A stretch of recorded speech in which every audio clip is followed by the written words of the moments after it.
Welcome everybody to Blockchain Week Day 4. And today is a really content-heavy day, a really interesting day, and we have a lot of people tuning in to hear these conversations. Please welcome to the stage Nick Abrams and Megan Monroe, who are going to be talking to us about regulating crypto globally. Thank you and welcome to the stage. Hello everyone, my name's Nick Abrahams. I'm the global leader of the digital transformation practice at Norton Fulbright, and I'm delighted to welcome you here today for our session, Global Crypto Regulation. Which countries are doing it? And importantly, who's doing it well? And we are incredibly lucky to have this topic in my guest today, Megan Monroe. And so Megan is compliance leader at Block, having previously had senior compliance roles at OKCoin and Coinbase. Megan, welcome. Hi, Nick. I'm so excited to be here. I mean, I wish I was really there, but, I'll take being here virtually in Australia instead. Well, Block has a big asset down here now. We need you down. We do. Come on down, and you're very welcome.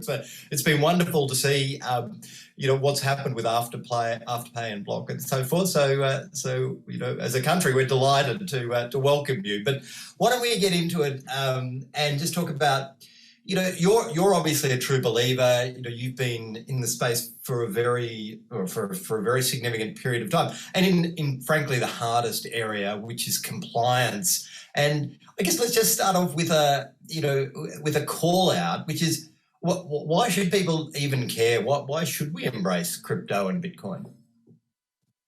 Well, I'm going to answer that with my favorite quote of the week, and they change every week, but this is the one that I'm in today. It's fresh.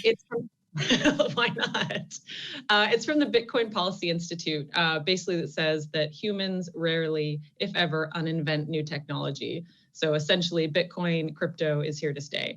And I think that's very apt, right? We're now 11 years into kind of the, crypto, environment or, lifespan, and it's only kind of gaining momentum. We were just joking before the session about, the things that we say now about crypto and the concept of it being a strategic advantage for countries was not something that was even, part of our vocabulary a year ago, and certainly not 2 or 3 years ago. The reality is it is a strategic advantage for every country, and not everyone's taking advantage of it. We've seen, and I'll talk through that a little bit later too, is we've seen a lot of countries that are actually taking a very negative approach to crypto. It's complex, it requires deep understanding. It's not something that you can easily understand in a weekend necessarily. Yeah. And so that creates a lot of barriers for people to get there. But we're seeing a lot more kind of dialogue around crypto globally, certainly in the US and in Australia more recently. And so it's important to kind of, monopolize off of those opportunities when they come up, when regulators ask, when this is part of the news, when, the morning news is talking about it, it's a thing, right? So yeah. I think the goal here is, regardless of where you're based, for the people who are in the know, people in this community, it's really important for us to educate others about it, especially your local government, your regulators, your friends and family, and we can continue to promote it and kind of keep this on the right path. Yeah, no, it's a great point about sort of the change really over the last 12 months. I've actually got one of my most popular webinars was one I did, which was called 10 Things You Can Do with Crypto That Don't Involve Buying Drugs on the Dark Web. Because everyone was so consumed by this idea of crypto was closely associated with criminality. And yet the reality is, as we've seen with the rise of DeFi and obviously NFTs, the digital asset class is a legitimate proposition. And I think in 5 years' time, we'll wonder why we ever sort of had these discussions. The trajectory, won't necessarily be linear. There'll be some issues along the way. But it does feel like digital assets are going to be a key part of the economy in the future. So let's talk about the regulation of crypto. And there's been sort of, I guess, phases of it. So there was sort of the denial phase, and now more recently we've come into the phase where there's sort of, countries are recognize this. And so could you give us a bit of a sense what's happening around the world with regulation of crypto? Yeah, absolutely. I think there's kind of a common misconception that crypto's not regulated or that the regulations are very gray. Of course, there's some gray. This is new, right? It's a new technology, and people are still figuring things out, and regulation is constantly changing. But the reality is it's regulated in most countries around the world. And in fact, the Western world and parts of Asia have actually really leaned into this. So you've got really comprehensive crypto frameworks, compliance frameworks for crypto in the US, in Canada, in Singapore, in the EU, in the UK, and in Australia. Interestingly, the US was one of the first to regulate crypto. So it's actually been regulated as far back as 2013 under money transmission rules. That was closely followed by the EU and the UK. Their first crypto exchange was licensed in Luxembourg in 2016. And then on kind of the other side of the world, Japan was one of the kind of early adopters of crypto with their first crypto regime in 2017, but made some mistakes there with requiring this very closed loop system. And so we've had a lot of kind of global exchanges being challenged to actually be successful in Japan.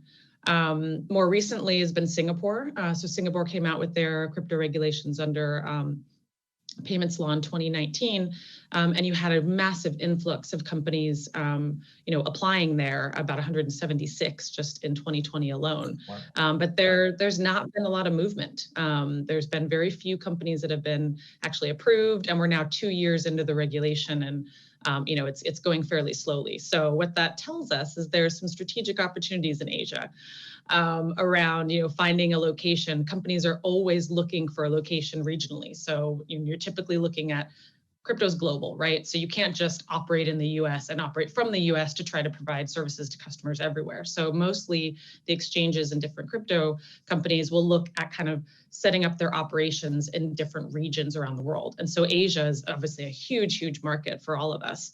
And so, Singapore first it was Japan, now it's Singapore. And I think we're all realizing those are not as crypto friendly and as reasonable from a regulatory perspective as we'd hoped. So I think Australia is in a very good position to kind of make that the next Asian hub for crypto. There's also some areas that have banned it. And most recently, we've seen bans in China, which have had a huge impact on the environment. Turkey, Vietnam, Mexico all have some sort of partial ban in place. But the reality is there's very few countries that don't regulate crypto or don't have a position on it at all. I think the only one I can really think of is India at the moment, which is, talked about banning it several times, but so far has not followed through on any of that. I think the latest was they want to tax crypto transactions, which means like they're heading in the right direction. I guess it's legal. If you can tax it, then it's legal, right? And that becomes, that's the major driver, frankly. I think if we look at it from a policy point of view, obviously, the policy or the governments will say consumer protection, and I think that's true.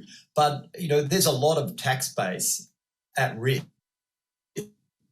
If countries around the world don't get the regulatory framework right. Yeah, that's certainly been the case in the US, right?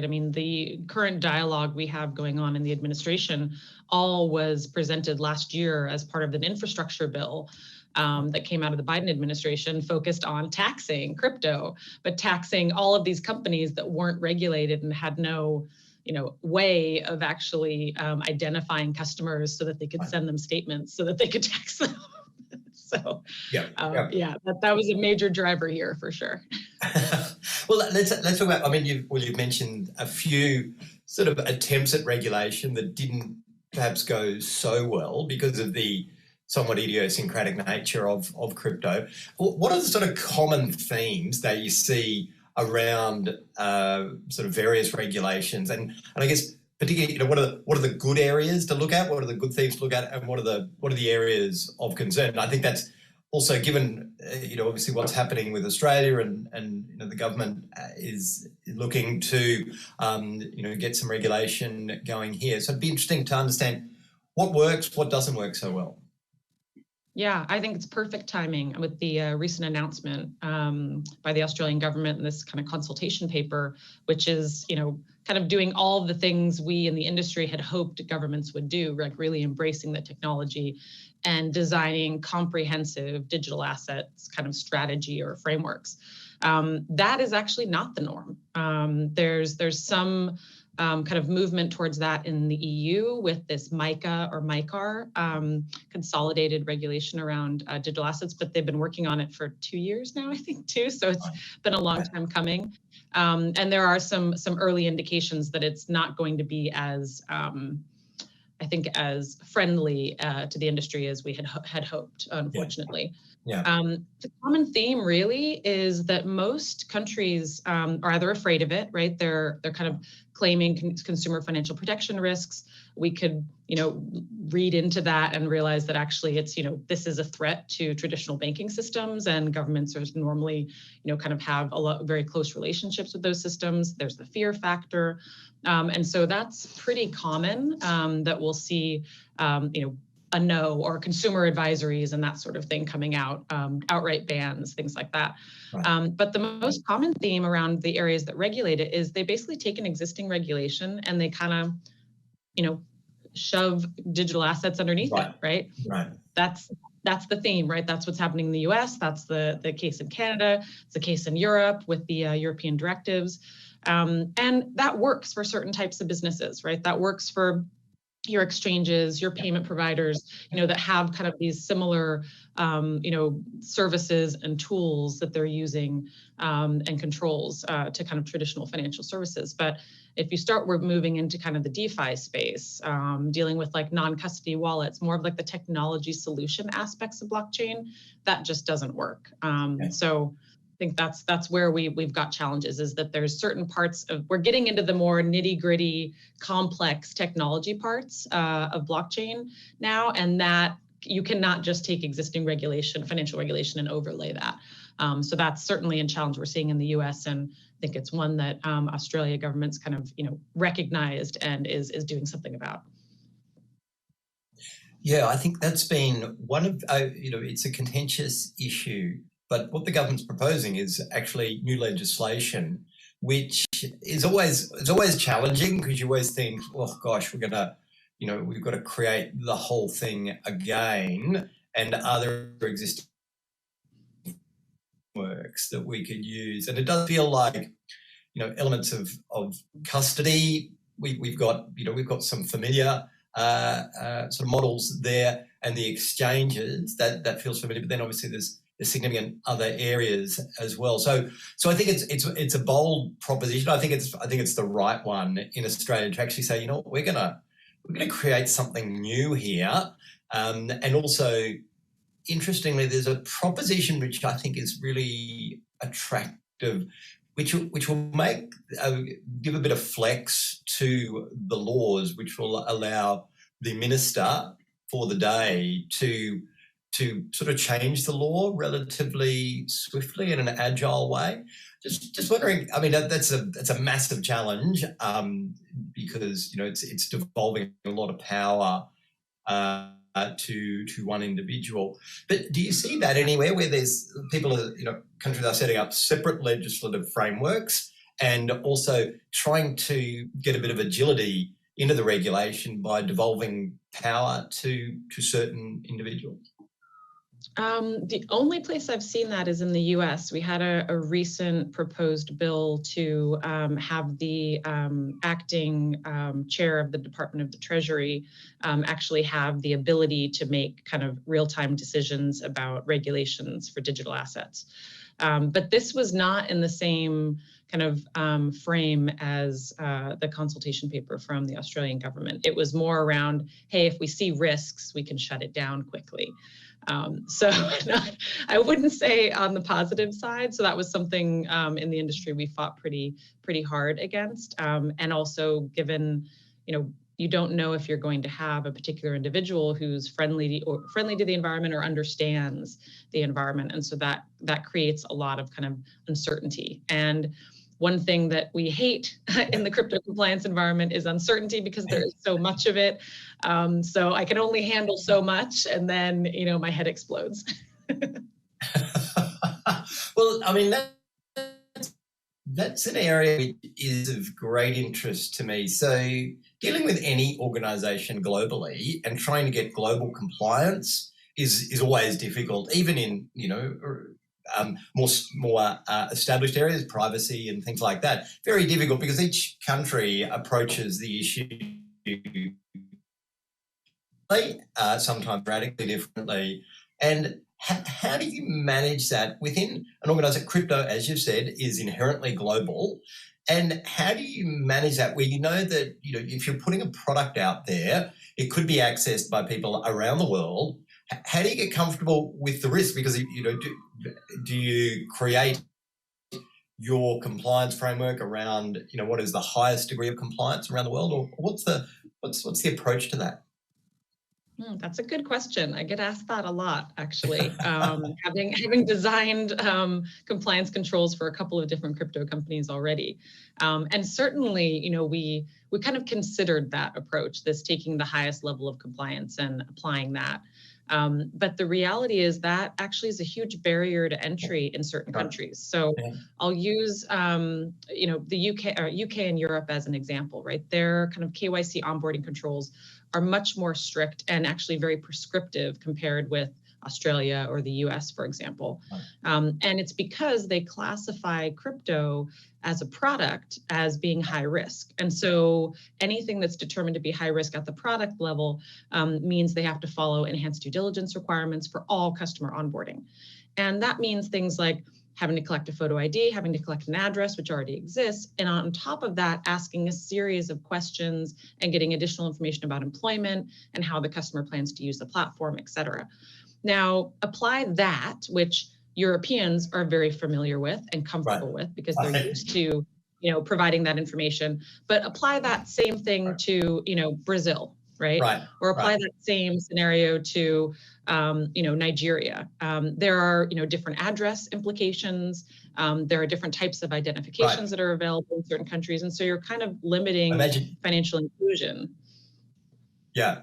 And your marketing people would go nuts at that, I imagine, because they're like, well, we need user experience is everything, and speed of onboarding and, as fewer clicks as possible. And if it's always that pressure to, comply with the law, but, let's not gold plate it. Exactly. I mean, gold plating is a good thing in some ways, but it is not a good thing when it comes to customer acquisition and certainly around customer experience itself. It's very hard to deploy that in a seamless way for customers, and that's a huge impact. I mean, crypto, yes, I get it. We're a regulated industry, but we're fintech, and fintech is very, very keen on making things seamless and easy for customers, and so we have to balance those two things. Yeah. And just with the, with the broad spread, I mean, you've named a number of countries in our discussion so far, and you're clearly across everything that's happening there.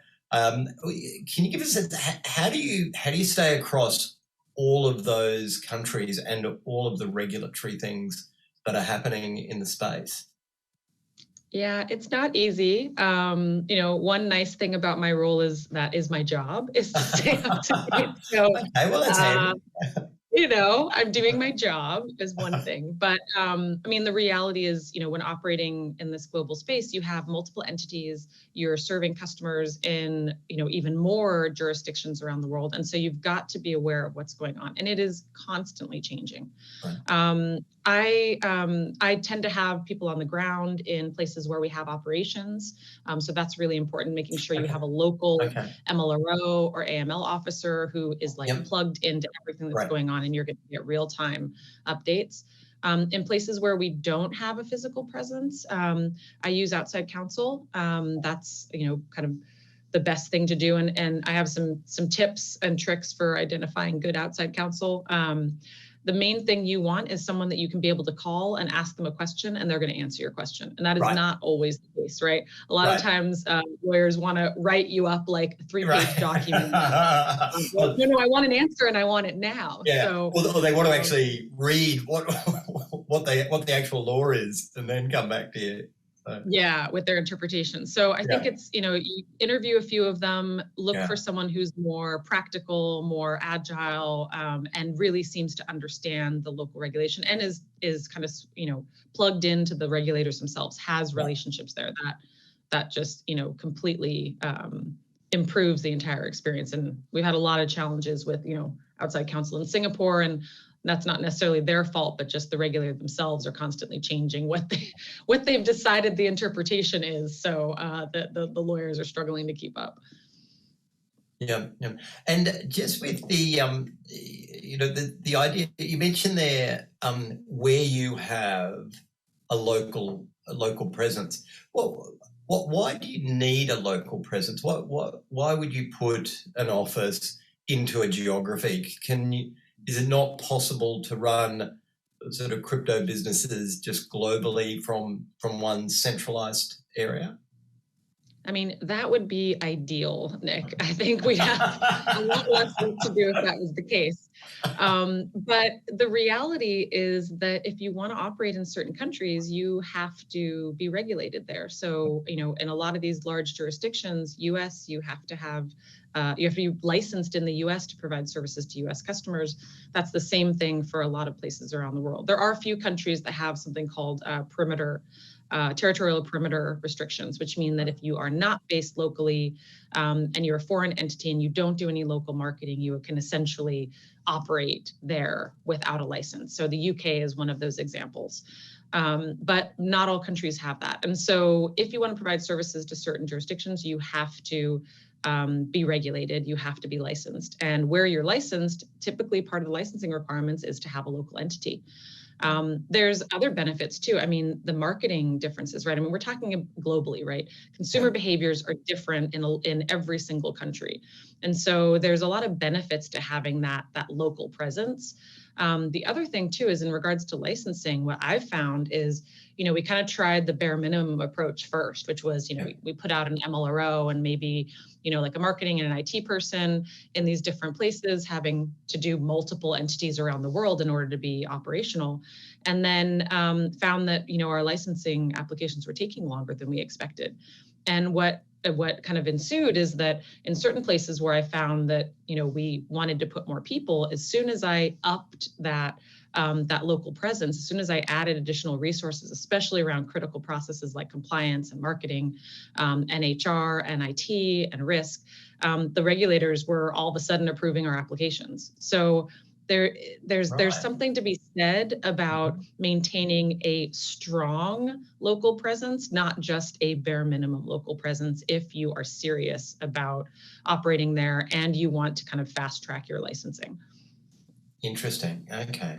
I'm just conscious of time. Just one last question, if I may. And I guess you've obviously seen a number of organisations grow incredibly fast. And, to the other folks out there who are looking after compliance in fast growth crypto companies, what's your advice? What would you sort of say to them? I think the most important thing is to be agile and don't think you can get too comfortable. This is not an industry where you can kind of sit back and relax and think that, the status quo is going to stay that way. It is constantly changing and on a daily basis. So I think it's, important to be flexible. It's important to have that growth mindset. To be excited about those gray areas and figuring out how you can make those gray areas work for your business and your product teams. It requires a lot of creativity, but that's kind of the fun part, right? Having come from traditional financial services, that's why I'm here. And that's why I, get up every day excited to research something crazy about crypto and who knows what it might be. But never a dull moment, but I think just that agility, that solution-driven mindset, and that kind of if you get joy from, operating in the gray and being creative, then this is definitely the space for you. It's fantastic. I mean, it sounds intellectually exhausting, frankly, Megan, what you do on a daily basis. But just wonderful. Thank you so much for joining us, Megan Monroe, Senior Compliance Leader at Block. Really appreciate you joining us for Blockchain Week, and enjoy the rest of your day. Thank you. Thank you, Nick. Thanks, everybody.